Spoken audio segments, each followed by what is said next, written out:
everything is related to how cheap we can do things. So people started doing some kinds of research, obviously.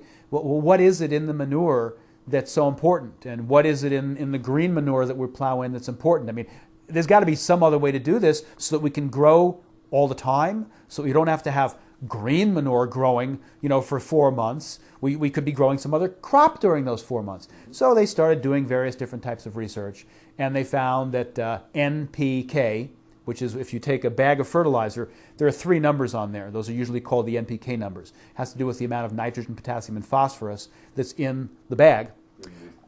That's in the commercial fertilizers, right. And so they found that if you put in nitrogen, potassium, and phosphorus, those were the main chemicals that the plants were taking out of the soil, and that they wouldn't grow well enough if we didn't replenish them.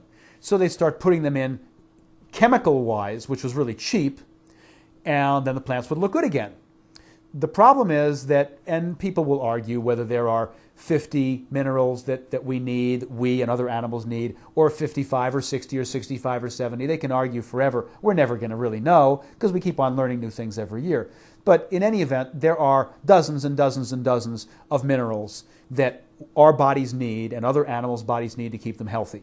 If you don't have enough boron, that's one of the deficiencies that you will get osteoporosis from not having enough of. If you don't have enough selenium, the cancer rate goes way up. But that's not the NPK. So in other words, they were putting in 3 things that made the plant look good. It's green. It looks green, and the produce seems to be good. Didn't taste quite as good, but it would look fine. But all these other different minerals, and in some cases very small quantities, which are called trace minerals or trace elements, they weren't there anymore. They'd all been taken up by the plants in the first 2 or 3 or 4 growing seasons, and they weren't being put back. So now we have beautiful looking plants, and people are not staying as healthy because all sorts of things that you and I are supposed to be getting when we eat those plants, they're not in the plants anymore. So chemical fertilizers started making people less healthy because we were just putting in what kept the plant look good, and what the people eating it needed, well, to heck with them, that's not important. Keep it looking good and keep it as cheap as possible. And then we started getting people realizing that things didn't taste as well, and maybe they didn't grow quite as fast, or whatever the reasons were. Some people went back and said, well, no, we want to keep doing the old ways. We tried using those fertilizers. We like the way the food tastes better this way, and we're going to go back. And they'd start putting in their chicken manures again, and they'd start doing the green manuring.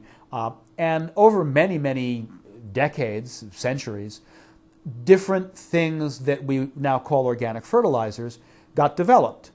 And I don't really mean they got developed. Developed is the chemical fertilizers. They got discovered more. So, for example, fish meal, where they take fish that would be ground up and they'd put that in. Feather meal. Who uses the feathers? The feathers are garbage. They get thrown up. But feathers have minerals in them, so they'd grind up the feathers. So we'd have all sorts of different types of organic fertilizers.